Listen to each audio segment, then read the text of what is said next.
Eu tenho uma admiração, isso eu não escondo em aulas, né, pelo curso de matemática industrial. Tenho uma admiração muito grande. Aí vocês poderiam perguntar, mas por que você tem uma admiração por este curso? Este curso, ele forma os indivíduos dentro de uma lógica muito atual, que é a competência. Quando nós falamos de competência humana, competência para o mercado de trabalho, nós temos que refletir que a formação do indivíduo, a universidade, na verdade, ela, ela tem vários momentos na história nossa, na história da humanidade. Atualmente, o desenho da universidade, a universidade, dizer que a universidade tem um modelo republicano burguês, ou burguês republicano, essa universidade, modelo burguês republicano, ela faz referência a quê? Em um outro desenho de universidade, que é a universidade que está voltado para a utilidade e para o funcionalismo, funções do existir humano. Então, são duas concepções. E não quer dizer que essas duas concepções sejam concepções qualificadoras, uma melhor que a outra. Não. São concepções históricas, são concepções de universidade e de fazer da universidade relacionada com o Zeitgeist. O Zeitgeist é um termo alemão que quer dizer o espírito da época. Então, a universidade burguesa republicana, ela tem a ver muito com o século XIX e meados do século XX. E esse outro desenho de universidade utilitarista, né, ela vem muito fortemente emergindo na década de 60, 70, 80, até hoje, do século XX, portanto, até o século XXI, que nós nos encontramos. Qual que é a diferença dessas duas concepções? A primeira concepção de universidade, ela trabalha com o olhar que a gente forma um indivíduo para ser um cidadão, um indivíduo com uma característica elevada, né? Uma característica cultural muito mais ampla. Dentre essas características culturais mais amplas, nós temos a cidadania, ok? Bom, e essa característica cultural elevada, a gente promove o indivíduo a discutir artes, cultura de forma geral, às vezes um desenho cultural muito elitizado, por isso o termo burguês, né, vinculado a algumas elites, e republicano, porque você vai discutir um modelo de Estado, e esse modelo do Estado do final do século XIX e início do século XX é um modelo de Estado extremamente focado num tipo de atuação produtiva.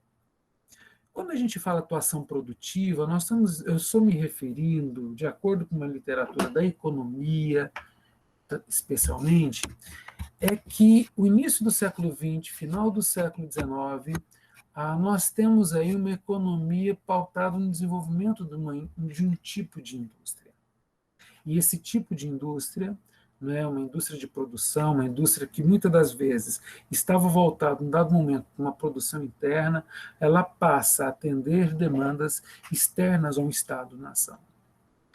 Então, a gente olha para essa universidade, ela tem um desenho de uma força muito grande em elementos de cultura, em um tipo específico de cultura, e olhamos também para o atendimento do setor produtivo de grande interesse econômico daquele dado momento.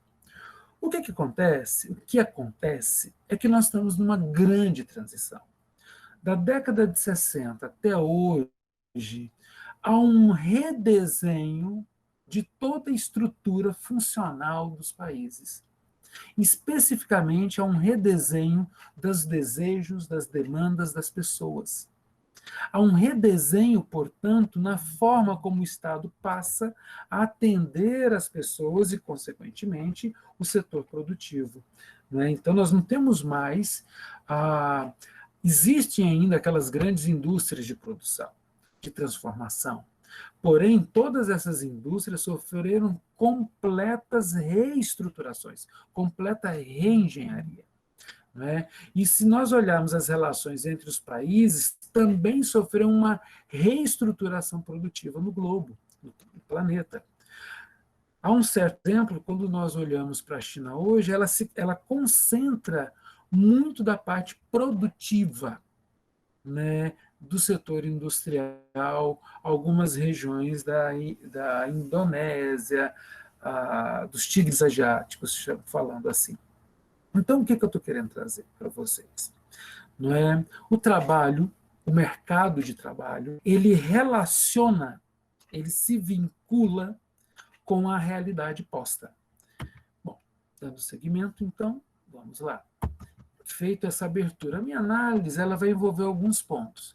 Eu quero apresentar uma conjuntura, não é? Como eu já iniciei. Depois eu quero abordar uma questão de matriz mental. Vocês, a maioria de vocês, são jovens, né? Com uma idade de 18 até 26 anos de idade. Aí tem alguns outros que ultrapassam essa faixa média, né? Mas esse é o grande centro. Nós temos que refletir a adaptação dessa matriz mental. E o curso, pontualmente, de matemática industrial, ele já tem uma matriz curricular pensada para uma adaptação mental dos tempos atuais. O que você está querendo dizer, André?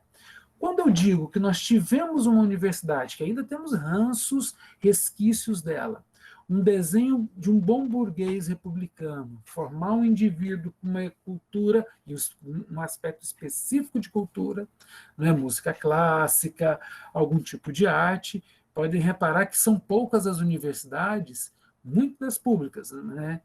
Mas as públicas trazem uma diversidade maior de discussão cultural. Funk, rap, esses elementos são arte também, são cultura também, compõem. E o que isso tem a ver com o mercado de trabalho? Isso é negócio, isso é business também, entende? Roupa é negócio, música é negócio, artes plásticas é negócio, teatro é negócio, cinema é negócio, e isso tudo demanda, cozinha industrial é negócio, produção de carro, relógio, celular, tudo isso envolve negócio, envolve troca de recursos. Não é? Bom, então a nossa matriz mental, a forma que nós entendemos o mundo, ela tem franca transformação. O modelo de aula que nós estamos tendo é uma oportunidade, e esse é o argumento que eu quero desenvolver, não é? É uma oportunidade de ampliarmos um olhar oportuno, sábio, utilitário, para a nossa inserção no mercado de trabalho.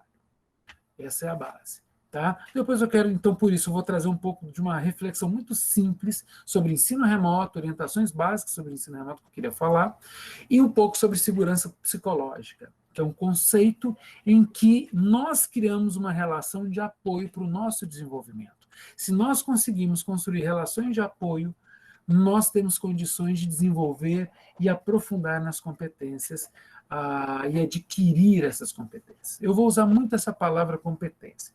Se vocês quiserem anotar, o termo competência envolve 3 conceitos. Envolve o conceito de conhecimento, envolve o conceito de habilidade e envolve o conceito de atitude. Rapidamente, o que é o conceito de atitude? Atitude não é comportamento, não é ação. Atitude é julgamento, é entendimento. De forma simplória, a atitude, então, é como eu entendo a minha realidade e avalio a minha realidade posta. Com base em certas atitudes, eu me comporto. Se eu sou exposto a um atendimento numa dada loja, e a postura da vendedora ou da recepcionista é uma postura que me acolhe nas minhas demandas de consumidor, eu formo um julgamento, eu desenvolvo uma ideia, uma crença, uma concepção sobre aquele estabelecimento. E com isso, numa futura necessidade, eu vou julgar, eu vou consultar a minha crença, isso é a minha atitude. Entende? Então, indivíduos com atitude proativa, indivíduos que tendem a ver e avaliar a sua realidade posta de forma mais favorável, não é? mais positiva, ou atitudes mais depreciativas. Então, o termo atitude seria, de certa forma, como eu julgo a minha realidade, como eu entendo a minha realidade. O conceito de habilidade seria o quê? O que eu aprendi a fazer? Que condições de transformação, que saberes eu tenho? Essa seria a ideia de uma habilidade. Então, eu sei manusear o Google Meeting, eu sei manusear uma mesa digital, eu sei manusear o meu celular com pacote Office, com pacote Google, integrar tudo isso e trabalhar ainda numa apresentação. Eu sei trabalhar com Prezi, que é um outro aplicativo. Isso são minhas habilidades. E o conhecimento? É como eu pego a minha habilidade mais as minhas atitudes e soluciono questões demandadas para mim. Então, conhecimento é saber usar o que eu sei. É o saber saber. Entende? Então, quando eu me refiro ao termo competência, eu faço referência a esses três conceitos: habilidade, atitude e conhecimento. Meu argumento: os cursos os cursos formativos aí na matemática, nessa unidade acadêmica, especificamente a matemática industrial, ele tem uma riqueza muito grande para formar para uma competência da atualidade. Vocês não são formados, o curso especificamente da matemática industrial, por uma competência burguesa republicana. Não. Ele pensa um desenho que você pode atuar, seja na parte de robótica, na parte de gestão, na parte de programação. Veja que é uma formação muito híbrida em termos de habilidades. Ficando em aberto a grande questão: que conhecimentos, que situações vocês vão poder se desenvolver para aplicar esta concepção, essas ferramentas que vocês adquiriram. Essa é a grande questão. E este ensino, essa realidade decorrente de uma questão lastimável que acomete o globo, que é a pandemia, né? Essa praga que nós estamos todos sofrendo com ela, tem sido uma implementação de uma nova realidade. Realidade essa que não vai se dissipar, ela se manterá e se mantém. Bom, vamos entender um pouco sobre isso. Então, nessa conjuntura que eu quis trazer para vocês existe um aspecto de saúde pública hoje que nos impede enormemente de interações. Com isso, e no caso específico, o Covid-19, tem se reportado, tem nos mantido em grandes momentos de incerteza. Então, nós temos uma facilidade de contágio, né, que essa doença ela promove, né, ela tem uma grande facilidade de contágio. Além disso, é uma incerteza muito grande dos efeitos da doença em cada um dos organismos. Há organismos que têm, isso em termos imediatos, há organismos que são assintomáticos, eles apresentam suaves reações, outros organismos apresentam comprometimentos sérios e profundos, porém, ninguém sabe os efeitos posteriores a essa doença. Vou pegar um exemplo da dengue. A dengue ela é uma doença sistêmica, né? E ela, quando o indivíduo apresenta essa nos primeiros 15 dias ele sofre ali com tratamento, tudo mais, fica bem debilitado, mas como ela é sistêmica, é muito comum pegar relatos, isso eu estou falando da dengue, de indivíduos que reduzem a alimentação de carne vermelha. Ela atinge alguns elementos do metabolismo humano em algumas partes que ainda são desconhecidos. A dengue, né, que já tem uma grande carga de estudo. O Covid-19 é totalmente desconhecido. Nós podemos estar vendo, e muitos de vocês devem estar vendo, se não estão, vou comentar. A Covid-19 ela tem cometido e feito com que os indivíduos, 4, 5, 6 meses depois de contraído a doença, né, tendo tido uma aparente resolução, voltam a perder o paladar ou têm uma alucinação sensitiva, do paladar, do olfativo e por aí afora. Bom, então isso é um cenário muito presente para a nossa vida. E esse cenário tem promovido efeitos psicológicos fortes também nas pessoas. Entende? Dificuldade de interação, ansiedade e por aí afora. Pausa. Neste contexto, nós temos que repensar as organizações. O que é uma organização? Uma organização é um coletivo de pessoas que se organizam coletivamente para atingir uma finalidade. Seja essa finalidade econômica, como uma empresa, seja essa finalidade não econômica, como uma organização social. Então, as organizações elas são necessárias hoje serem repensadas para darem conta de quem são essas pessoas que estão atuando ali dentro. Aqui entra um dos primeiros elementos das habilidades e atitudes que os alunos da matemática industrial são formados, são expostos. Vocês têm uma discussão sobre gestão. E ao discutir gestão, fundamentos da administração, bem como a gestão de pessoas, vocês têm que refletir, e vocês são expostos a refletir, atitude e habilidades.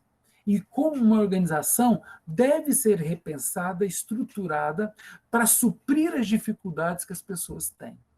Outro aspecto importante nesse momento é o aspecto econômico da atualidade. Nós vivemos uma retração econômica, isso eu digo no mundo, e no Brasil, muito mais séria. O Brasil, desde 2015, vinha tendo um comprometimento econômico, 15, 16, 17, 18, 19, não melhorou essa retração econômica, se agravou e o ano de 2020 se agravou mais ainda. Então, nós temos aqui no nosso cenário, nessa nossa conjuntura, uma questão séria de saúde pública e uma questão muito séria de econômica, não é, que é uma retração. Com isso, como se desenvolvem, como tem sido a capacidade de interação das pessoas e de fomento ao trabalho via tecnologia. É neste contexto que reflexões e saberes tecnológicos têm sido demandados. Há uma otimização, uma solicitação absurda, né, para novas ferramentas e processos tecnológicos. Hoje em dia, seja a área de comércio, seja a área de bares e restaurantes, seja a área de turismo, por incrível que pareça, todos têm demandado novas tecnologias para o desenvolvimento, para a conectividade com os consumidores. Então, nós temos que rever alguns elementos pontuais sobre como essa tecnologia atende às necessidades humanas. Importante, nós temos um problema de acesso e condições de acesso aos recursos tecnológicos que também devem ser supridas. Isso aqui é um problema que envolve a tecnologia. Porém, eu estou dialogando aqui com o pessoal da área tecnológica. Em maior ou menor grau do entendimento de vocês, vocês são a área tecnológica. Vocês são formados atualmente e serão formados para pensar e desenvolver concepções do universo da tecnologia. Dito isso, né, eu quero passar esse vídeo para vocês. Tá? É um vídeo da BBC, né, BBC News, né, e ele traz uma reflexão sobre empregos do futuro. Essa reportagem da BBC, ela foi feita antes da pandemia, tá? Mas ela é muito atual. Então, eu vou aqui. Para esse recurso, tá, para eu passar esse vídeo, eu vou desconectar o meu fone aqui, tá? Para que vocês possam estar ouvindo. Qualquer emergência, Hélida, me manda um oi no WhatsApp se não estiver fluindo bem, tá bom? Tá bom. Facilitar a nossa comunicação aqui. Então, eu vou desplugar agora e vou rodar a reportagem.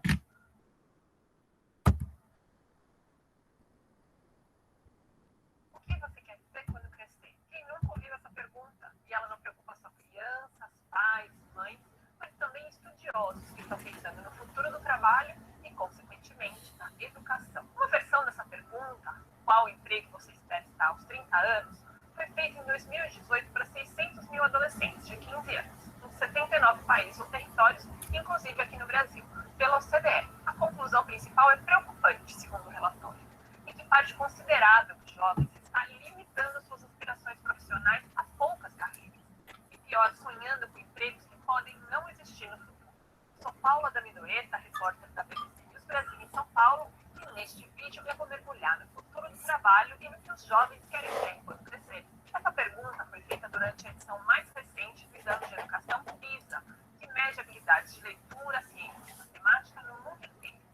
Preste atenção aos destaques. 47% dos meninos e 53% das meninas sonham com um número cada vez mais restrito e concentrado de carreiras.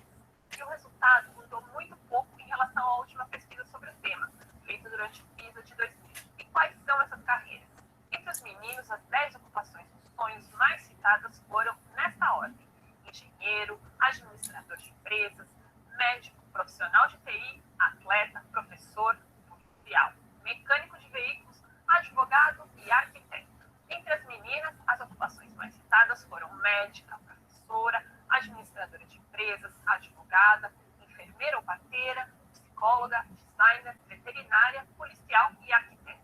A OCDE não divulgou uma relação de respostas por cada país, então não sabemos exatamente quais foram as respostas dos 11 mil jovens brasileiros que participaram do PISA. Mas o relatório diz que o Brasil é um dos países em que os sonhos dos jovens estão mais concentrados nas carreiras que eu acabei de citar. Aí você se pergunta, qual o problema? São ótimas carreiras, quero para mim, quero para meus filhos. A OCDE faz 3 alertas importantes. 1. Parece que os jovens não estão cientes dos muitos novos empregos que estão emergindo com o avanço da tecnologia e da digitalização. Por exemplo, um cientista de dados, um especialista em tecnologia hospitalar, um engenheiro robótico, um técnico em saúde mental e em comportamento humano, ou um desenvolvedor de inovações ambientais e agrícolas.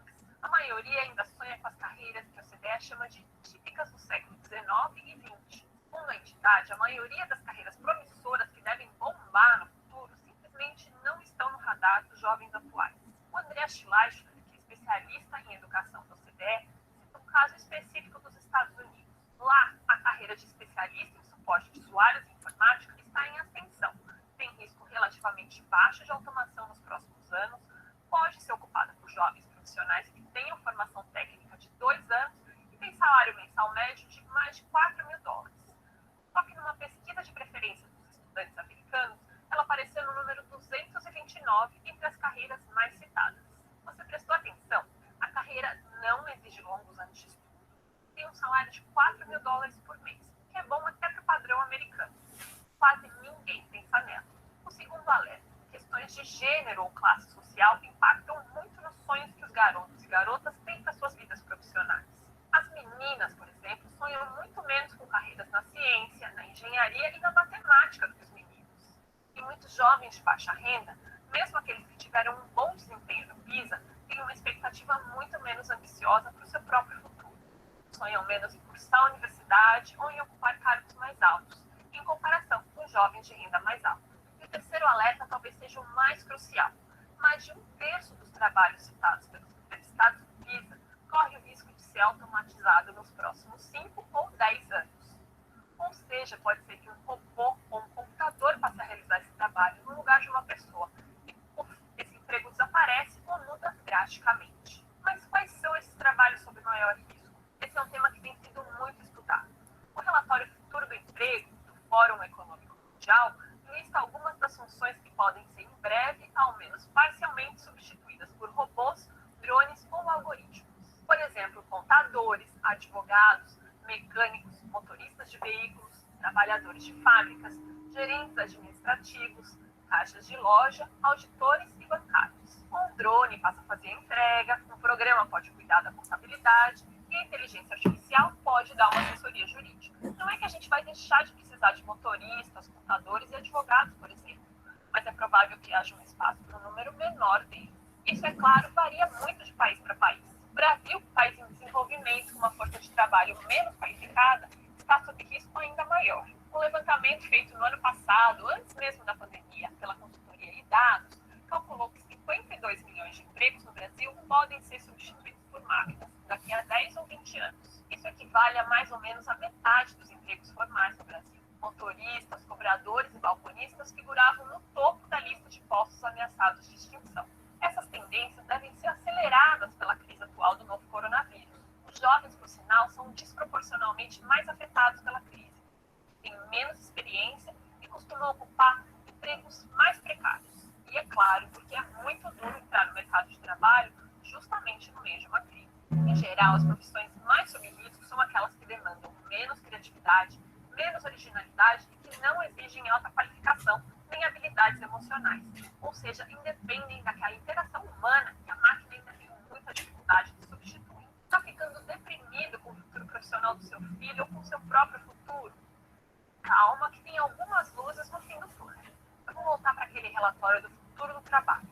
Quase a metade das empresas entrevistadas planejava demitir funcionários por causa da automação, mas 38% delas esperavam, ao mesmo tempo, contratar mais gente para novas funções, que elevem a produtividade, gerando um outro tipo de emprego, um outro tipo de qualificação. Quais? Bom, analistas e cientistas de dados, especialistas em tecnologia da informação ou em Big Data, desenvolvedores de software, especialistas em redes sociais e comércio digital, especialistas em atendimento ao consumidor, vendas e marketing, especialistas em segurança da informação e automação, entre outras. Funções tradicionais que exijam habilidades socioemocionais e contato humano qualificado também têm baixo risco de serem substituídas no curto prazo, como muitas carreiras na área médica e na área de cuidados com pessoas, algumas na área de ensino, ou, por exemplo, funções de gerenciamento de equipes. Com o envelhecimento da população global, por exemplo, profissões da área médica relacionadas ao cuidado com idosos também devem continuar tendo espaço. Ou por que não pensar em desenvolver tecnologias que permitam que esse número crescente de idosos tenha uma melhor qualidade de vida? Depois dessa pandemia, aliás, muitos especialistas acham que a área de saúde, em geral, vai ter que ganhar mais atenção e investimentos de governos e de empresas. E o que escolas e empresas podem fazer para aproximar a juventude dessas novas profissões? Muita coisa. Uma delas é dar acesso ao aconselhamento vocacional mais qualificado. Ele deve estar antenado às mudanças no mundo profissional. Deve também resistir aos estereótipos de classe ou de gênero. O André Schleisner, da UCDR, destaca que muitos estudantes muitas vezes só conhecem a realidade profissional dos seus pais ou de pessoas próximas. Como que eles vão sonhar em ser programador de informática, por exemplo, se não tem ideia de como é que é esse trabalho? Portanto, é importante que esses jovens tenham acesso também a, lógico, depois da pandemia, visitas a empresas, a feiras profissionais, a conversas e palestras com profissionais do mercado de trabalho que possam contar como é que é o dia a dia, quais as qualificações necessárias para chegar lá e como o conhecimento deles é usado na prática. Você quer saber mais sobre alguma profissão? Escreve aqui que a gente vai tentar te ajudar. Eu queria saber outra coisa. O que você quer ser quando crescer? Ou você já cresceu?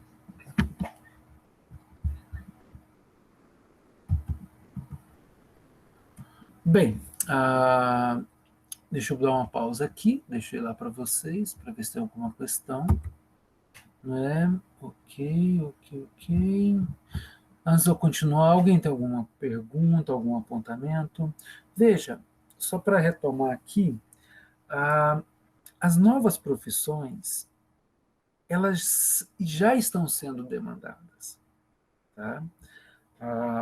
Nós vamos pegar aqui o exemplo da pandemia. Hoje o comércio, quem está tentando sobreviver teve que se adaptar e criar uma página na internet ou uma fanpage nas redes sociais para poder estar estabelecendo contato com os indivíduos. Ter esse domínio dessas tecnologias, dessas ferramentas, vamos dizer assim, tem sido imprescindível, além também de compreender a singularidade do ser humano, como o indivíduo escolhe, como o indivíduo toma decisão, como de onde vem o desejo da pessoa. Então, veja que é um momento trágico, muito trágico, tá? Muitas pessoas estão sofrendo, mas com a pandemia, mas tendo um olhar menos catastrófico, há uma oportunidade se destacando, que é uma oportunidade de compreendermos o que as pessoas estão querendo dentro dessa realidade e como pode ser atendido às pessoas nesta realidade. Esse é o grande ponto. o curso de vocês, a formação de vocês, ela possibilita uma proximidade dessa. Superarmos o ensino remoto, acolhendo-o, não indo contra ele. Acolhendo quer dizer entendendo como ele funciona, entendendo como este ensino nos demandará, nós vamos criar formas, modelo para o comércio, para a indústria, para diversos segmentos que o nosso país, que nossos desejos profissionais são demandados. Alguém tem algum ponto, alguma pergunta? Ok. Bom, se não, eu vou mudar agora, eu quero mostrar um pouco da nossa conjuntura. Os dados que eu vou expor aqui, eles são um pouco defasados, tá? E são dados que mostram, mesmo sendo defasados, eles são dados que mostram como que é a nossa economia, para que a gente compreenda essa questão do trabalho. Como está o nosso setor produtivo? Vejam só. Aqui, esse gráfico, ele nos mostra, tá? Esse gráfico é até 2016, mas mantém essa lógica. Quando eu olho a linha, vamos chamar de alaranjado, de 2008, olha só, o comércio, ele subiu entre 2013 e 2014, e aí ele começa a cair, o comércio. Quando a gente olha a indústria no Brasil, né, ele teve um leve crescimento em 10 e 11, isso se deve especificamente ao setor relativo à Petrobras, tá, de exploração, aí ele vem decaindo. Bom, isso aqui já está nos dando um dado, mas vamos ver mais a fundo. Quando a gente olha aqui, isso aqui é a nossa variação de importação e exportação. Bom, hoje mudou esse gráfico até 2017. Então, até 2017, a nossa importação ela era baixa antes de 17 e ela foi aumentando. Agora, como o dólar está muito alto para nós, o nosso gráfico de importação diminuiu e aumentou de exportação. Mas exportação do quê? O que nós exportamos e para quem? Está aqui, ó. Nós exportamos para a China, para o Canadá, Estados Unidos e Argentina. E Hong Kong, que é parte da China. Ok? Isso é só para vocês terem ideia. Aí vocês vão fazer a pergunta, mas o que a gente exporta, André? Nós exportamos commodity. Commodity é aquele bem não trabalhado. Ele é vendido in natura, praticamente. Madeira, castanha, cocos, a gente vende isso. Arroz, açúcar, óxido de alumínio e derivados. Nós vendemos frutas, sucos, a da Amazônia sai dali, motocicletas, e soja, carne, frango e comida para bicho, sorgo e por aí afora. Então, olha só que a nossa produção na agropecuária, ela só está crescendo. E, atualmente, ela cresceu mais ainda. Este ano, o setor de agronegócios nunca teve tanta vantagem. E aí vocês podem perguntar, mas eu sou da área de tecnologia, como é que eu posso contribuir? Meus colegas, a tecnologia para grande, médio e pequeno produtor demanda de georreferenciamento, compreensão de temperatura. Então, vocês souberem desenvolver drones para mostrar a pastagem, fotografar a área, entender dessas tecnologias e robô também para fazer trabalhos para pequeno, médio e grande produtor, são necessários. É óbvio que os grandes produtores já têm um acesso a grandes tecnologias e saberes. Porém, o pequeno e o médio não têm acesso. E é onde tem o maior contingente de pessoas. Mas, rapidamente, aqui esse gráfico vai mostrando o que para nós? Em azul são lavouras, onde produz alimentos para humanos, vamos dizer assim. Em verde são basicamente é o valor total. Em vermelho aqui é a pecuária, tá? Em verde a produção total. Aqui é a evolução da energia. Então, o que isso tem a ver, André? Produção de energia. Porque onde nós temos desenvolvimento econômico, demanda energia.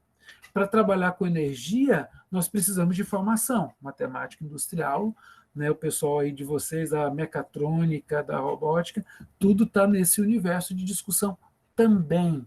Veja que nos anos a nossa produção de energia tem caído, e com este sol que nós estamos tendo, a energia fotovoltaica tem sido extremamente necessária. Só um exemplo pessoal. Eu coloquei aqui na minha residência a fotovoltaica. O rapaz que veio para fazer a análise, toda a análise que ele fez, ele utilizou um drone, né, para fotografar o meu telhado e fazer algum conjunto de análise, ele utilizou o drone, que gerou alguns dados para ele. E aí o restante foi só a instalação das peças, né? Muito interessante. Bom, e como que está o emprego neste cenário nosso? Se nós olharmos aqui, esse dado é de 2017, tínhamos 13% da população desempregada. A gente pode colocar hoje que nós estamos beirando, se pegar dados do DIEESE, a 26%, 27%, tá? Em decorrência da pandemia. O salário médio das pessoas tem decaído, isso tem sido política sistemática, olhando que antes a participação no PIB, em toda a riqueza nossa, até o ano de 2012, se deveu à renda, ao salário das pessoas. Então, o que nós estamos tendo? O salário está caindo, e isso tem uma lógica. Qual que é a lógica, André? Mão de obra barata, só que no nosso país nós temos mão de obra barata e desqualificada. O que é diferente para os alunos do curso da unidade da matemática, porque nós estamos discutindo com indivíduos que estão na formação de ponta do mundo. Minha admiração pela matemática industrial se deve a isso. Aquela reportagem da BBC de Londres, da BBC, né, ela está apontando para nós que a formação de vocês, a formação de vocês, ela é extremamente atual para esse cenário internacional. Bom, aqui tem uma miragem do mercado, essas questões aqui não vou passar, não. A informalidade é um dado importante. Veja, nós tivemos uma redução da informalidade nos anos de 14, 15. De lá para cá, a informalidade já ocupa hoje 39% a 40% da mão de obra da população economicamente ativa. Veja só, vamos somar aqui. 40% da PEA, população economicamente ativa, está na informalidade. 26% está desempregado, não é? Então, nós temos aí 66% da população envolvendo esses dois conceitos. O restante, né, os 34% restante, tem emprego. Há um estudo, eu não pus ele aqui, mas há um estudo elaborado pelo DIEESE, né, que converge com o estudo da Fiesp, feito lá pela Federação da Indústria do Estado de São Paulo, que até o ano de 2030, né, daqui a 10 anos, a taxa de emprego formal com carteira assinada, que nós entendemos hoje, que hoje está em 34%, ela vai cair para 16% a 20% da população. Então, esse novo desenho está em franca continuação, em desenvolvimento. Aqui envolve uma questão de raça, só para mostrar para vocês, não é, que aonde as pessoas estão sendo empregadas. Tá? Isso é um dado muito triste. Negros, a população preta, ela é pouquíssimo empregada, e a branca e a parda, ela é muito bem empregada. Isso são dados de 2017, depois eu vou atualizá-los. Não é? Bom, isso aqui, essa informação, ela é semelhante no Caribe, em todos os países do Caribe. Tá? No Brasil, ela é mais agravada, como na Venezuela, mas esse dado também apresenta algumas semelhanças nos países do Caribe. Que dado, André? População baixa, com baixa qualificação, alguns do Caribe são melhores que os nossos, o desemprego aumentando. Então, são desenhos aí que vêm se configurando. E as pessoas? Como é que está o poder de compra e consumo das pessoas? Isso antes da pandemia vem caindo. Tá? Bom, aqui é uma outra questão de conjuntura, que depois eu comento. Não é? Voltando, então, Deixa eu ver se tem alguma questão de vocês. Algum ponto, alguma pergunta? Antes de eu continuar. Ok. Alguém? Não? Então tá. Vamos seguir então. Não. Bom, vamos lá. Deixa eu só fazer isso aqui voltando.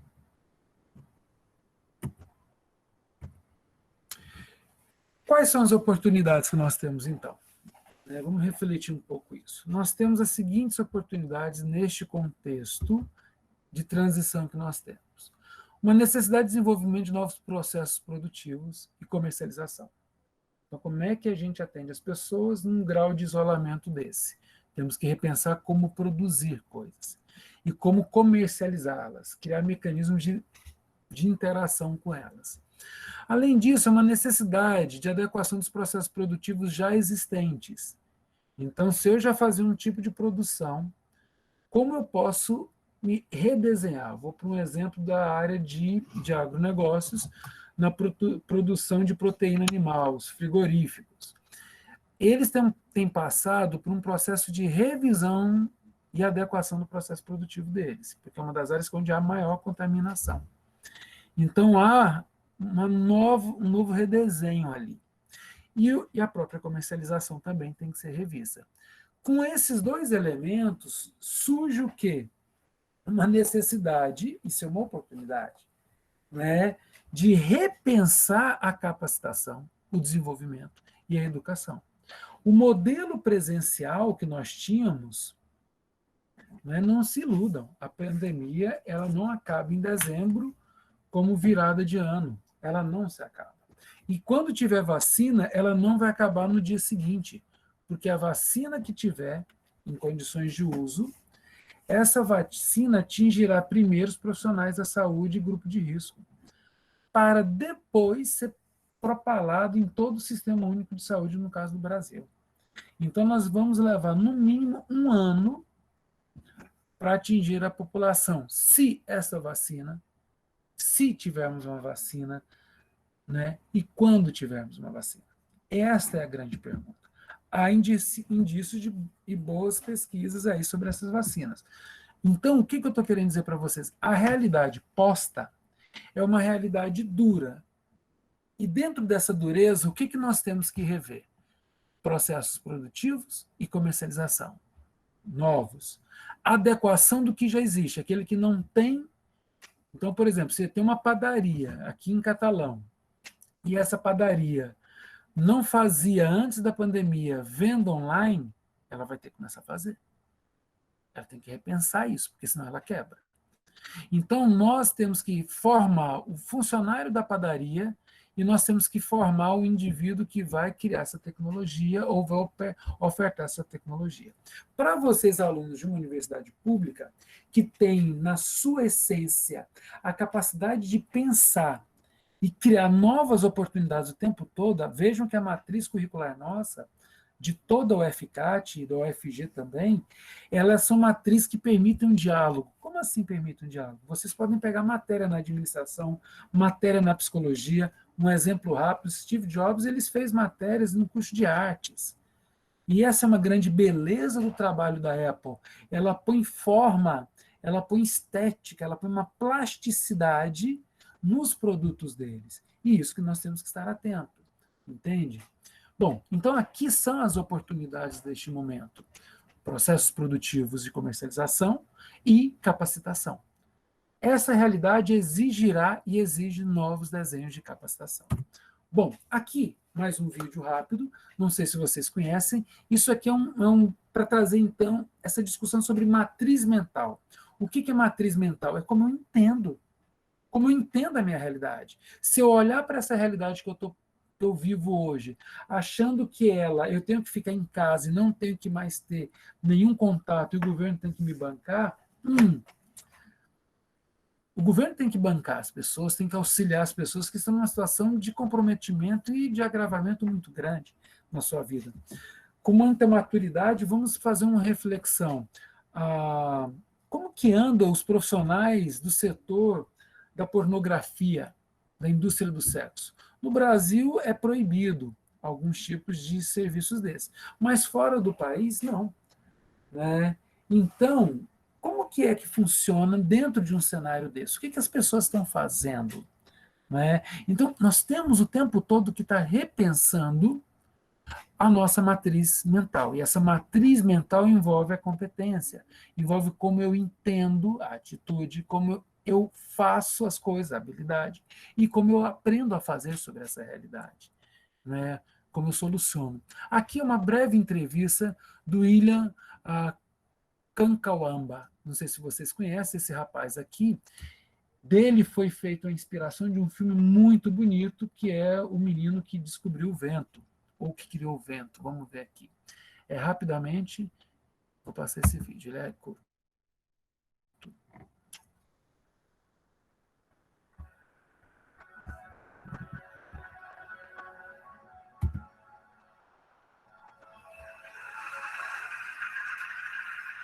Thank you. 2 years ago, I stood on the TED stage in Arusha, Tanzania. I spoke very briefly about one of my proudest creation. It was a simple machine that changed my life. Before that time, I had never been away from my home in Malawi. I had never used the computer. I had never seen an internet. On the stage that day, I was so nervous. My English lost. I wanted to vomit.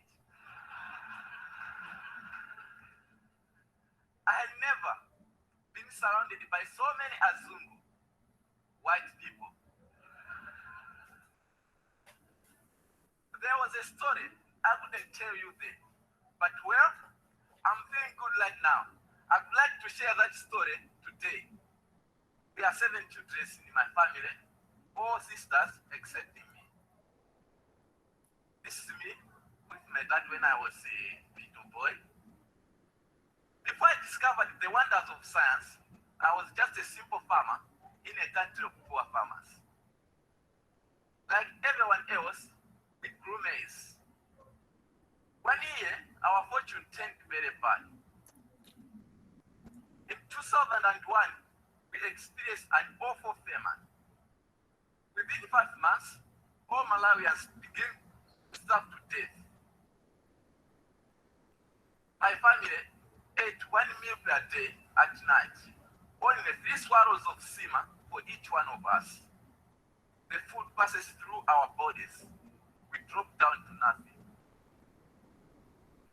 In Malawi, secondary school, you have to pay school fees.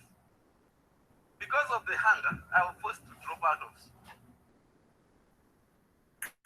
I looked at my father and looked those dry fields. It was the future I couldn't accept. I felt very happy to be at the first year of secondary school. So, I was determined to do anything possible to receive education. So I went to a library. I read books, science books, especially physics. I couldn't read English that well. I used diagrams and pictures to learn the words around them. Another book put that knowledge in my hands. It said, windmill, pump water, and generate electricity. Pump water meant irrigation, a defense against hunger, which we were experiencing by that time. So I decided I would build one windmill for myself, but I didn't have materials to use. So I went to a scrapyard where I found my materials. Many people, including my mother, said I was crazy. I found a tractor fan, shock absorber, PVC pipes. Using a bicycle frame and the old bicycle dynamo, I built my machine. It was 1 light at first, and then 4 lights, with switches and even a circuit breaker modeled after an electric bell. Another machine pumps water for irrigation. Queues of people start lining up at my house to charge their mobile phone. I could not get rid of them. And the reporters came too, which led to bloggers, and which led to a call from something called Ted, who had never seen an aeroplane before, had never slept in a hotel. So, on stage that day in Arusha, my English lost. I said something like, I tried and I made it. So I would like to say something to all the people out there, like me, to the Africans and the poor who are struggling with your dreams. God bless. Maybe one day you watch this on the internet. I said to you, trust yourself and believe. Whatever happens, don't give up. Thank you.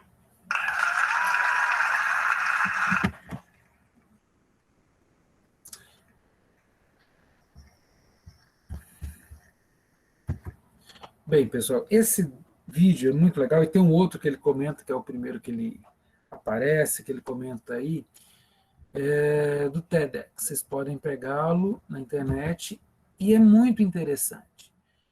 Por que interessante? É nesse vídeo, é nesse material, que a gente tem um bom exemplo de uma atitude, da habilidade, do conhecimento e do indivíduo que adapta a sua matriz mental. A matriz mental ela é um esquema cognitivo, certo? Ela nos gera uma capacidade de nos adaptarmos. Resistência ou negação irá dificultar o nosso processo de adaptação. Nós estamos vivendo, nesse momento, uma mudança. Então, nós temos que nos adaptar a essa mudança. Não resistir a ela. Ela veio para ficar. Entende? Se eu vir e falo para vocês que nos próximos 2 anos nós ainda vamos viver neste desenho, não dá para ficar 2 anos parado. Nós vamos ter que pensar formas de nos cuidar, de não contaminarmos com essa doença, que não sabemos os efeitos deletérios dela. Então, nós vamos ter que repensar. Com isso, nós precisamos rever os nossos esquemas cognitivos. Então, nós temos que refletir sobre os processos, que irão nos ajudar a desenvolver melhor, a construir esquemas cognitivos mais ricos. Tá? Deixa eu pôr um outro vídeo aqui sobre o esquema cognitivo para vocês entenderem a ideia.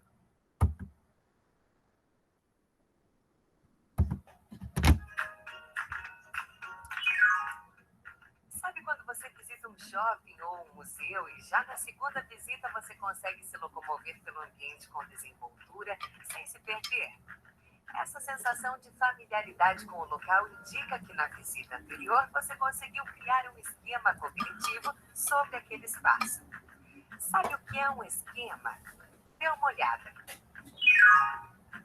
Toda a nossa experiência de vida vai sendo organizada em nossa mente através de esquemas. Sempre que você conhece um objeto, observa um acontecimento ou aprende um conceito. Essas informações vão sendo organizadas em esquemas. Por exemplo, existe um esquema na sua mente que contém todas as informações que você conhece sobre o computador que está usando agora. A cor do computador, o tamanho, como ligar e desligar, quais programas estão instalados e como usá-los, enfim. Tudo o que você sabe sobre o seu computador está organizado em um esquema. E quanto mais você usa esse computador, mais elaborado se torna esse esquema. Os esquemas cognitivos organizam nosso conhecimento sobre o mundo, pois cada esquema se relaciona com vários outros esquemas. Por exemplo, você pode ter um esquema cognitivo sobre o seu computador, outro sobre a sua impressora, outro sobre seu smartphone, e todos esses esquemas estão relacionados. Na verdade, um esquema pode até conter outros esquemas menores dentro dele. O esquema sobre o seu computador provavelmente contém um esquema com as informações sobre o mouse, outro esquema para o teclado, um um esquema para cada programa que você usa e por aí vai. E os esquemas cognitivos não organizam apenas as informações sobre os objetos que você conhece. Todos os conceitos, regras, fatos, habilidades, enfim, tudo o que faz parte de sua experiência de vida está organizado em diferentes esquemas que se relacionam entre si. Essa rede de esquemas se localiza na sua memória de longo prazo. E com o passar do tempo, os esquemas vão se transformando com base nas suas novas experiências de vida. Veja um exemplo. Imagine a primeira vez que você viu um computador na vida. Provavelmente era uma máquina bem diferente das que existem hoje. Eram maiores, mais lentos e até mais feios.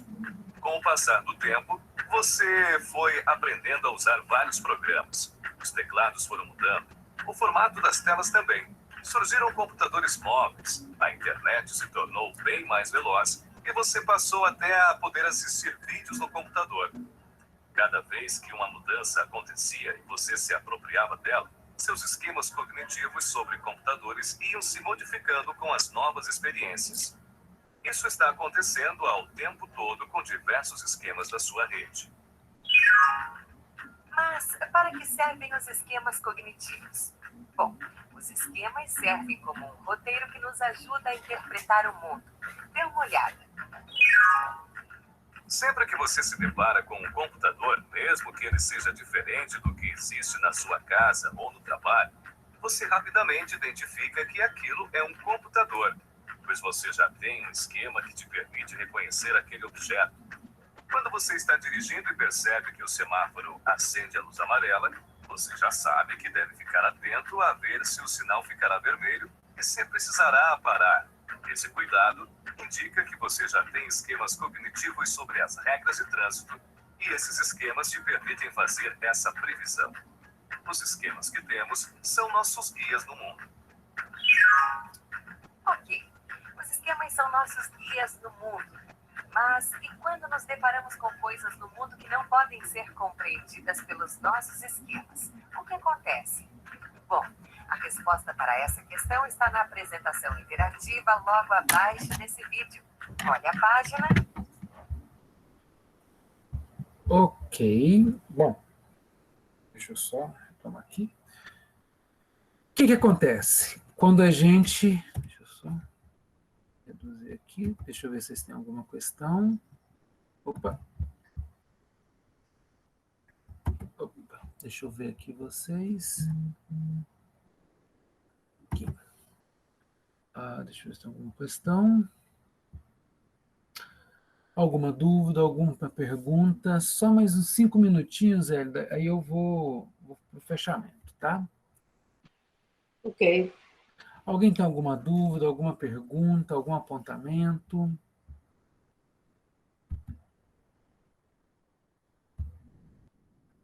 Veja, o que acontece, então?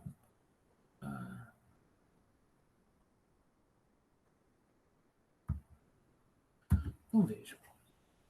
O que acontece? O que são esses esquemas?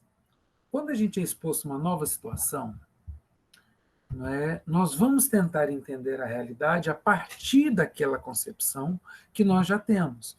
E aí você tem uma condição muito favorável para o indivíduo fazer o que nós chamamos resistir, ou negar essa realidade. No caso de vocês, no nosso caso, discutir um novo desenho profissional, porque, veja, a conjuntura está em mudança. Se a conjuntura está em mudança, nós temos que desenvolver novos esquemas, novos roteiros, novos padrões. Vou dar um exemplo pessoal meu.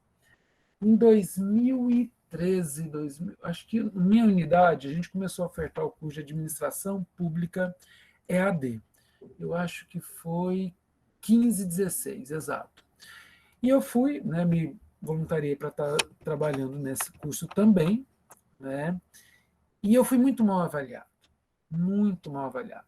Por quê? Eu não tinha um esquema cognitivo de trabalhar dentro do modelo de EAD, Educação à Distância. EAD é diferente de ensino remoto. Eu não tinha. Então, eu sofri muito e causei muito sofrimento aos alunos também.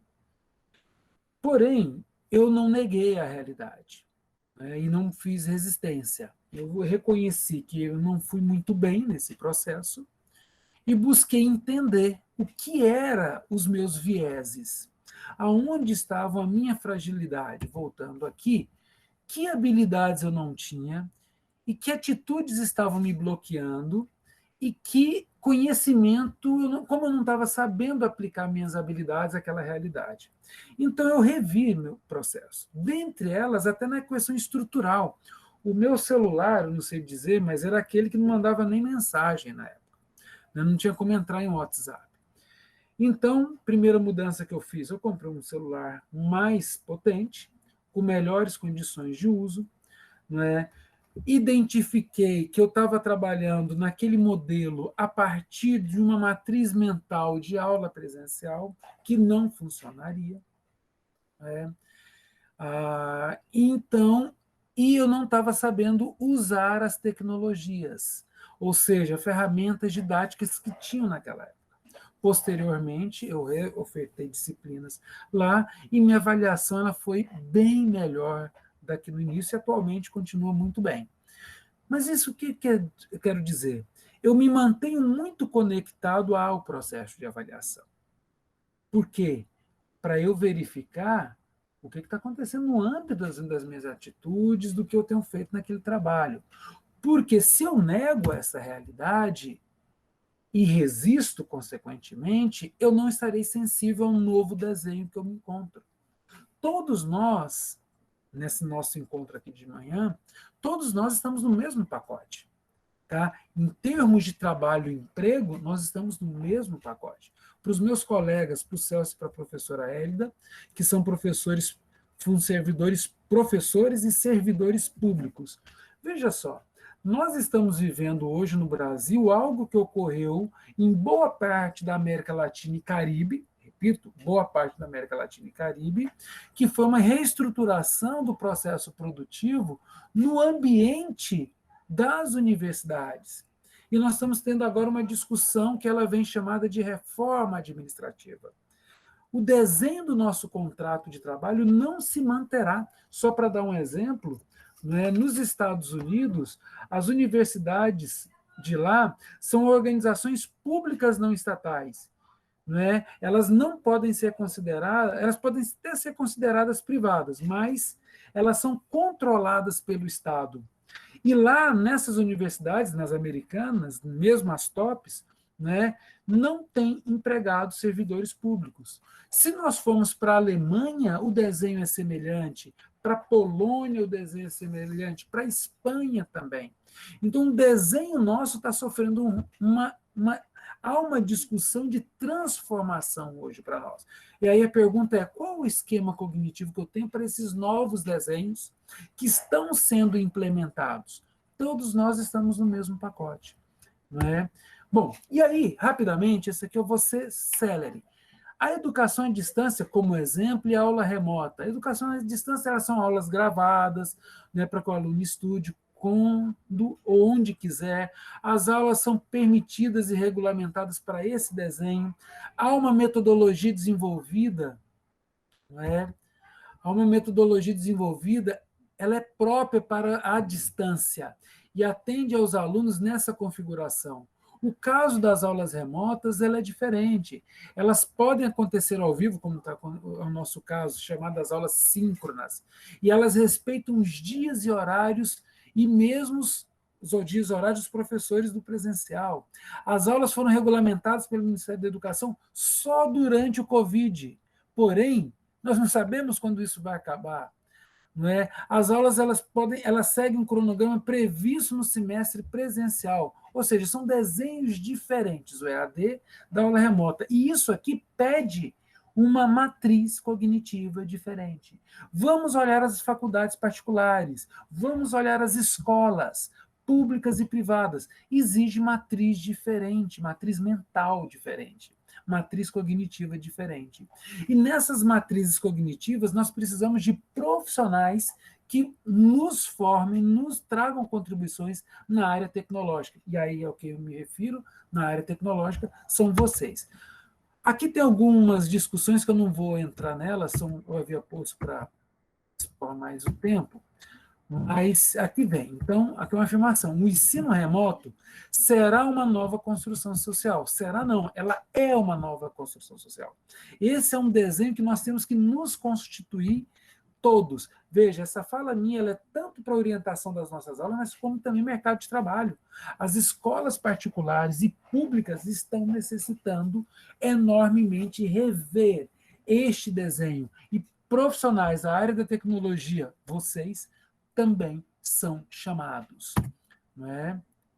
Há uma questão em destaque aqui nesse cenário de incerteza. Né? Esse cenário atual de incerteza, as atividades didáticas devem ser compreendidas como um momento de acolhimento do aluno. Bom, esse aqui eu vou passar, mas tem 3 pontos que eu quero chamar a atenção. 3 habilidades. É a habilidade da comunicação, é a habilidade de organizar e expor conteúdo e é a habilidade de registro. Que, em termos, neste exemplo que eu estou trazendo com mais detalhe, veja a importância da formação de vocês à matemática industrial. De vocês dominarem habilidades sobre meios, ferramentas de comunicação, meios, ferramentas de expor, organizar conteúdo e mecanismos de registro das interações. Não é? Isso é crucial. Não é? Não vou entrar em detalhes desses itens de orientações básicas, mas eu quero encerrar com isso aqui. Segurança psicológica. O que é uma segurança psicológica? Ela é definida como a capacidade de se mostrar e posicionar-se sem medo das consequências negativas da autoimagem, status ou carreira. Então, nós temos que tornar o ambiente nosso, hoje da universidade, de onde nós estamos, um ambiente com alto grau de segurança psicológica. Por quê? Porque se eu estiver num ambiente com baixa segurança psicológica, onde eu tenho medo das consequências, o tempo todo medo das consequências, eu vou estar resistindo, eu vou estar negando a realidade nossa. E aí a gente não se desenvolve. Como o tempo meu já deu, né, tem esse vídeo aqui, que é muito interessante, né, de uma pesquisadora que envolve o conceito de segurança psicológica e uma tecnologia com base nas ciências que eu mexo, que é a economia comportamental, onde ela vai falar sobre mudanças de perspectiva das pessoas. Mas um vídeo é longo, eu vou mandar depois no link para vocês, para ela compartilha. No mais, o que é o detalhe? Que tal nós construirmos um semestre seguro, acolhedor e oportuno para o nosso desenvolvimento? E quando eu digo isso, que tal construirmos um semestre seguro, acolhedor e oportuno? Eu quero dizer como aquele garoto lá da África que cria algo que já foi criado. A gente tem que olhar a nossa realidade e pensar novos desenhos, novas oportunidades. Bom, é isso que eu havia pensado para expor, para a gente dialogar. E agora eu vou abrir para o grupo, para a professora Hélida e para o Celso, para as questões que vocês queiram, que a gente reflita e pense. Mas a minha questão vai naquela linha lá da análise de conjuntura junto com os postos de trabalho. Né? Esse estudo de que nos próximos 10, 20 anos nós teremos aí talvez uma contração, né? Não uma finalização, mas alguma contração de alguns postos de trabalho. E essa reportagem que você apresentou aponta que os nossos jovens não estão atentos, né? Muito atentos a esses novos postos de trabalho mais baseados na tecnologia e tudo mais. Aí eu queria que você analisasse a seguinte questão. Né? Nós, principalmente no Brasil, nós vemos num país em que parece que esse esquema, né, assim, digamos assim, os postos que a gente tem, né, parece que não se conversam muito, não estão muito alinhados. Em que sentido? Né? Nós temos aí um país que, como você apresentou, basicamente exporta mais commodities. E nós tivemos momentos políticos no nosso país onde a gente poderia estar exportando tecnologia, né? Que é o que tudo aponta. Se a gente aponta para uma diminuição dos postos de trabalho, que a tecnologia vai ter um papel fundamental, nós sabemos que está nesse momento agora. E nós temos aí um crescimento de exportação de commodities. Nós temos as universidades que servem aquele papel de pensar na formação dos seus alunos, né? E pensar na formação que vai atuar no mercado de trabalho. Eu penso que a universidade até tenta, muitas vezes, se antecipar a esse processo. Mas eu vejo pouco diálogo, por exemplo, não que não exista, mas é pouco diálogo com as indústrias, pouco diálogo com o mercado. Então, nós temos esses 3 campos. A universidade, que dialoga pouco com a indústria e com o mercado, e nesse conjunto todo nós temos um Estado que também investe pouco nessa linha de tecnologia. Eu queria que o senhor comentasse sobre isso, onde é que a gente está errando e o que é preciso para a gente arrumar isso. Bom, Celso, vamos lá. Tá me ouvindo? Deixa eu ver aqui. Tá, beleza. Meu argumento vai se basear em 3 teóricos, que eu vou dar o nome deles. Um é um economista chamado Schumpeter, tá, que ele apresenta um modelo da tríplice hélice, que ele vai integrar, na verdade não traz o modelo da tríplice hélice, ele traz como se dá o desenvolvimento econômico. Para Schumpeter, o desenvolvimento econômico dentro do capitalismo só é possível integrando uma fonte produtora de conhecimento, que seriam as universidades. Essa fonte produtora de conhecimento sistematizado, integrando com um grande núcleo das necessidades, que é o mercado, né, e ao fomento do Estado. Então, a gente precisa, de acordo com Schumpeter, que é um economista que analisa como se dará o desenvolvimento da economia, ele traz o papel do Estado, o papel do mercado e o papel da universidade. Para isso, ele faz uma pergunta, não é? Qual é o desenho das universidades e qual é o papel das universidades? Para responder essa segunda parte da questão do Schumpeter, tem um sociólogo francês chamado Christian Laval.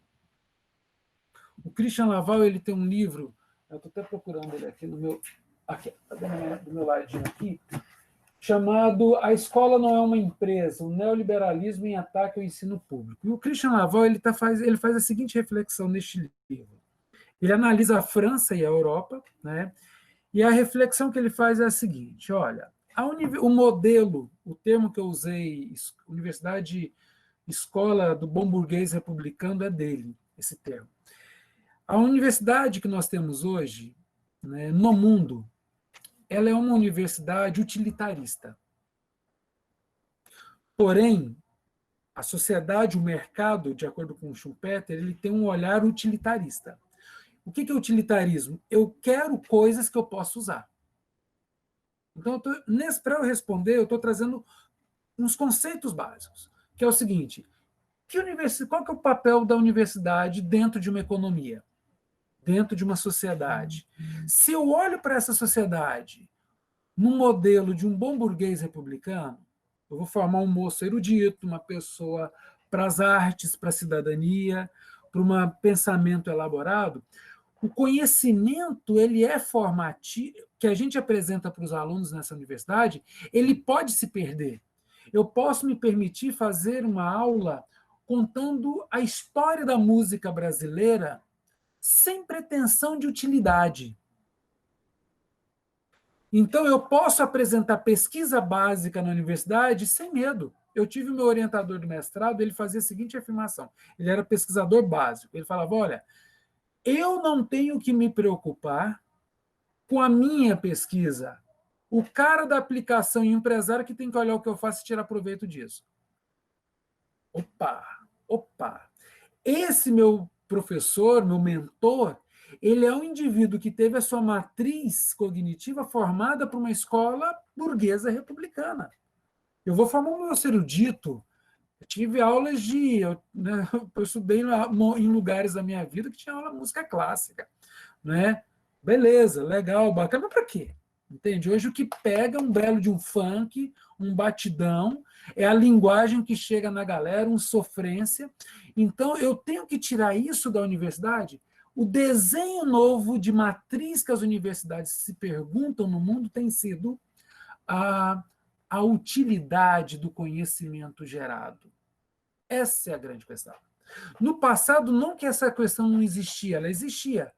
Ela era pensada para o modelo de produção existente na época. Uma indústria pesada. Hoje, a indústria é outra. Todo tempo tem aula aí, palestra sobre a indústria 4.0. O que essa discussão de indústria 4.0 está nos dizendo? Traz a questão que você está apontando, professor, que é o seguinte: que desenho, dentro da tua pergunta, tem uma outra pergunta. Qual a universidade que vamos construir? Essa é a pergunta.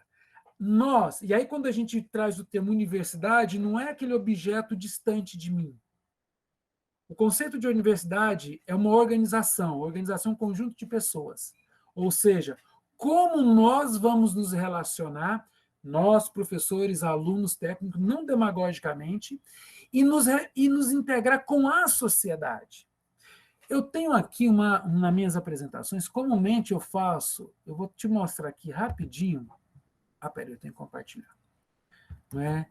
Uma leitura que eu comumente faço jurídica. É uma análise de leis. Nessa minha aqui, rapidinho, eu não está atualizada, porque eu não coloquei, porque não foi aprovado ainda, mas eu não coloquei o Futura-se, que eu vou me organizar para pôr ele dentro. Veja aqui, rapidinho, não vou nem compartilhar aqui, mas olha só. Aqui tem alguns princípios, aqui é conjuntura política nacional, mas eu analiso leis. Vou ser bem breve. Nós temos a Constituição em 88 e ela traz o princípio da eficiência, no artigo 37. O princípio da eficiência é um princípio baseado em uma questão econômica, que quer dizer, nós temos poucos recursos e muitas demandas sociais. Então, o recurso que nós temos que dar uso sábio. Isso é a ideia do princípio da eficiência.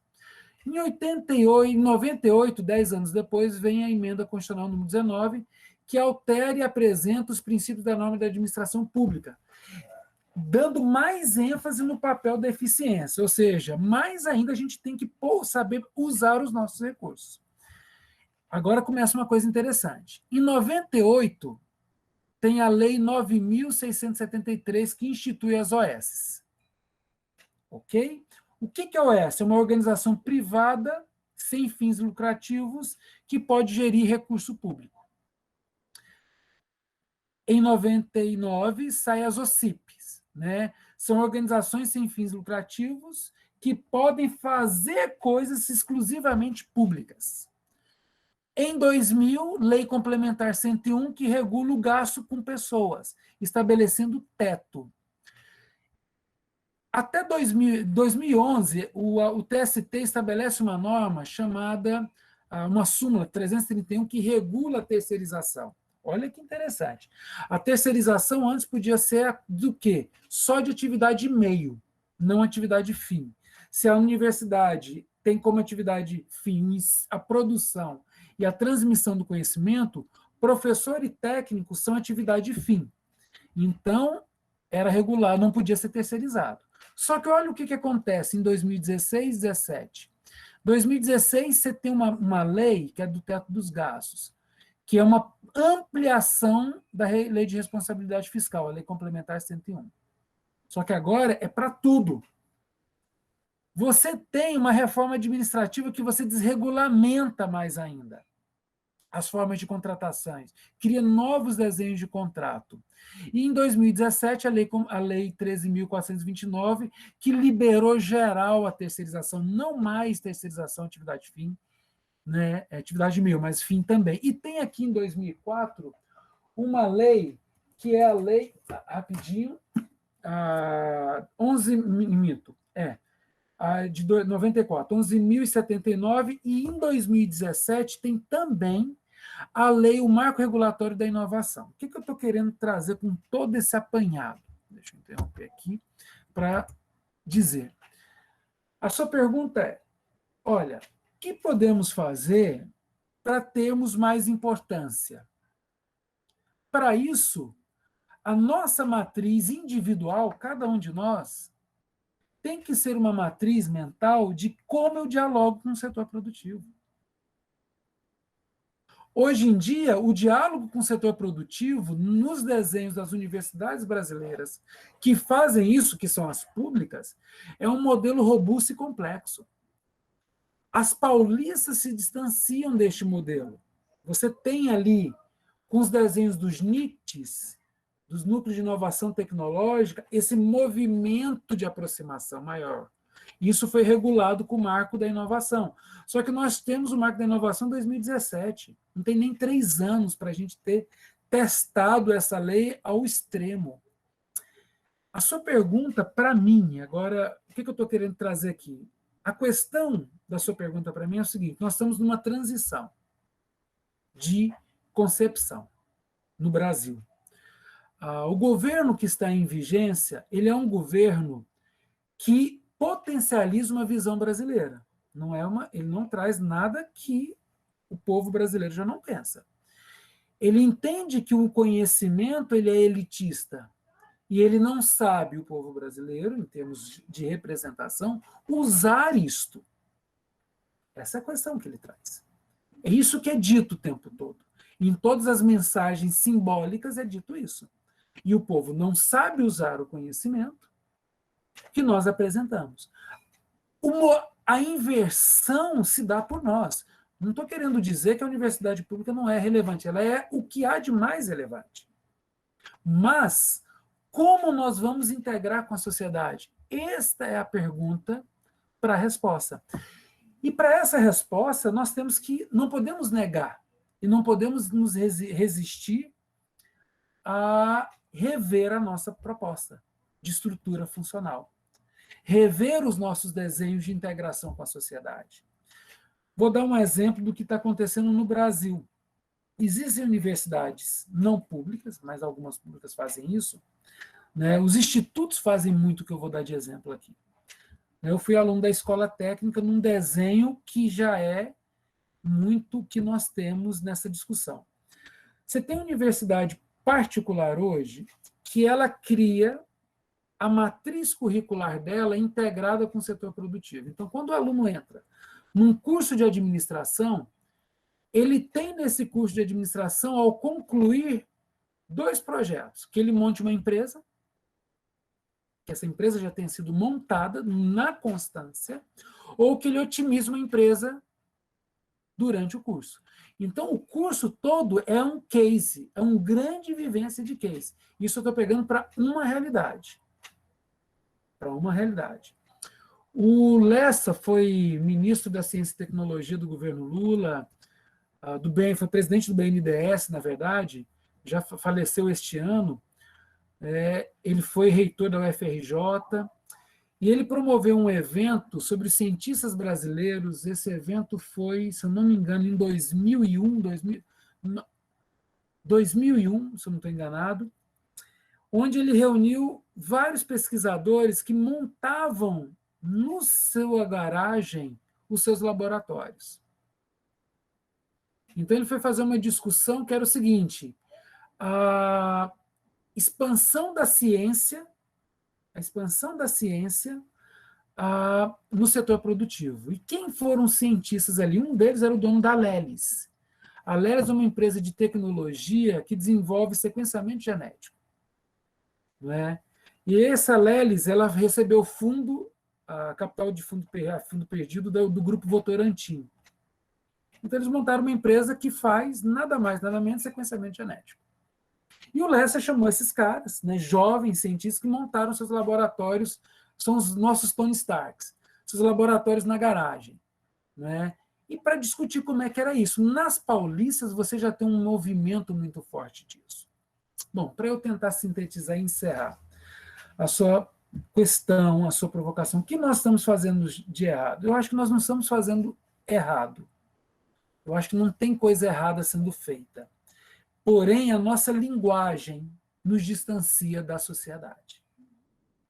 Dessa forma, para cada situação, nós temos que dialogar mecanismos de comunicação, mecanismos de interação. O empresário tem uma matriz mental diferente. O empresário quer soluções rápidas. Mas para o empresário saber nos explorar, nós temos que trazê-lo para cá, nós temos que criar congressos nossos para o setor produtivo. Nós fazemos congressos e eventos para a academia. Nós não fazemos congressos para o setor produtivo. Por exemplo, A matemática industrial e a robótica, o que vocês produzem aí, o termo deveria aqui não é o que é fazer, mas é um exemplo. São os grandes pensadores para nós, para uma integração diferente para a sociedade. Deveríamos ter um encontro, né, em que nós chamaríamos a Câmara dos Dirigentes Lojistas, Federação da Indústria e Comércio do Estado de Goiás, chamaríamos empresários para mostrar que tecnologia nós estamos fazendo para questões deles. Teríamos que ter um evento com a provocação. Você do setor produtivo, temos soluções para vocês.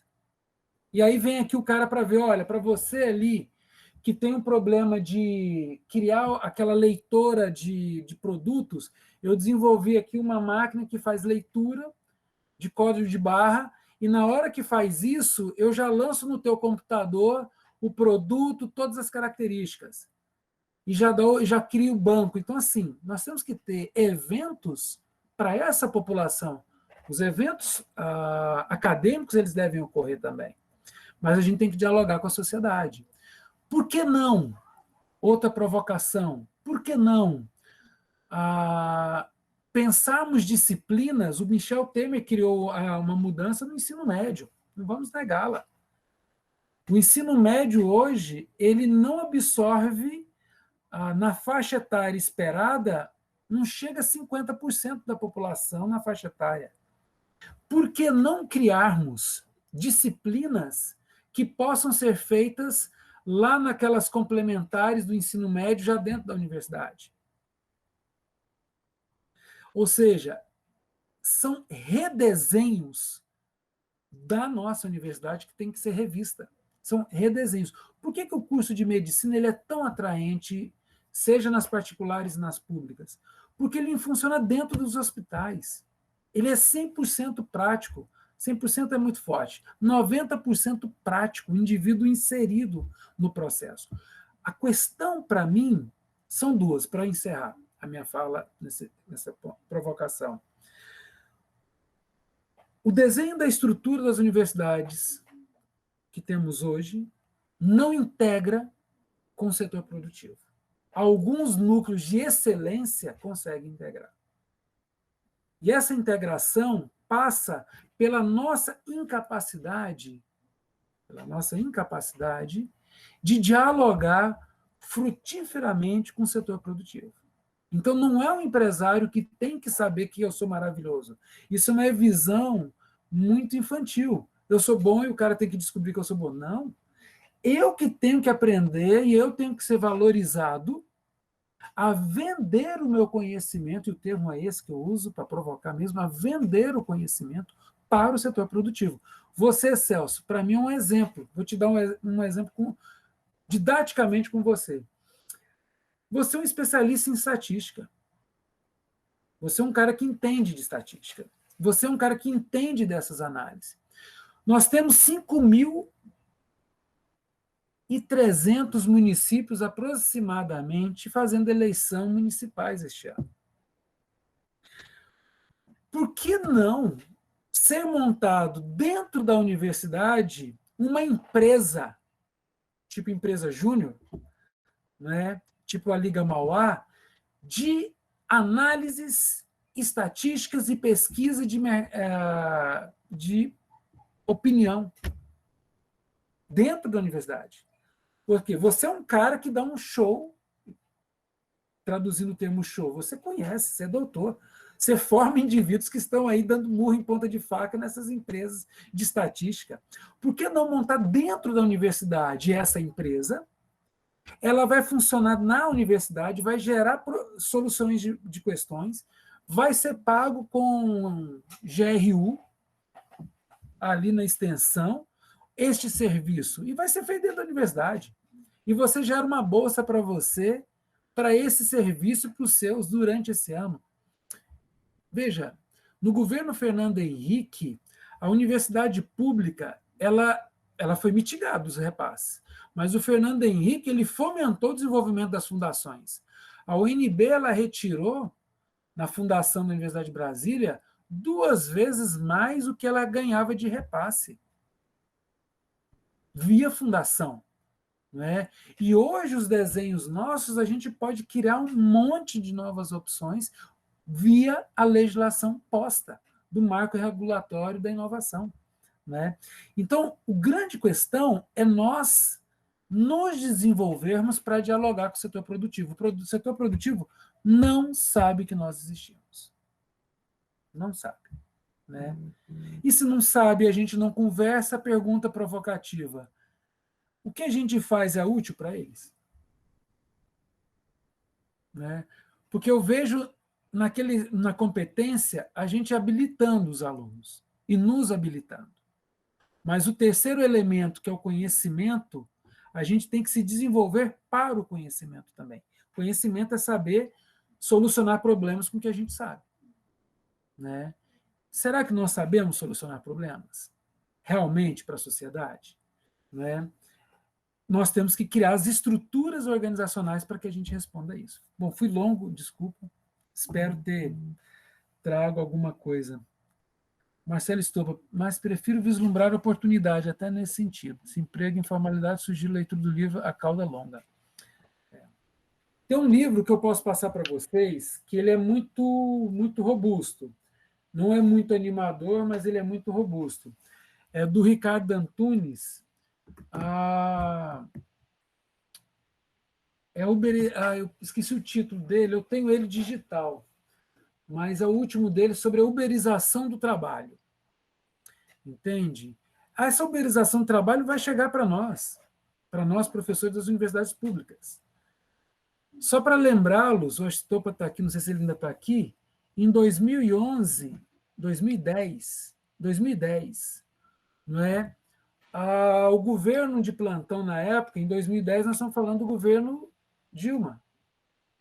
Em 2010, isso mesmo, né, Dilma?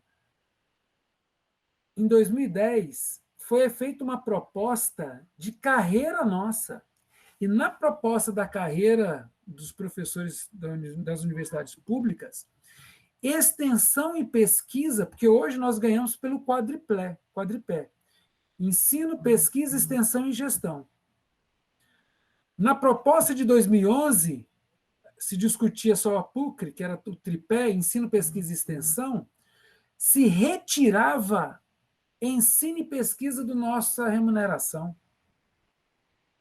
Para eu ganhar por pesquisa, para eu ganhar por extensão, eu tinha que competir com os meus pares, com minha unidade, para ter o acesso a esse recurso com projetos aprovados.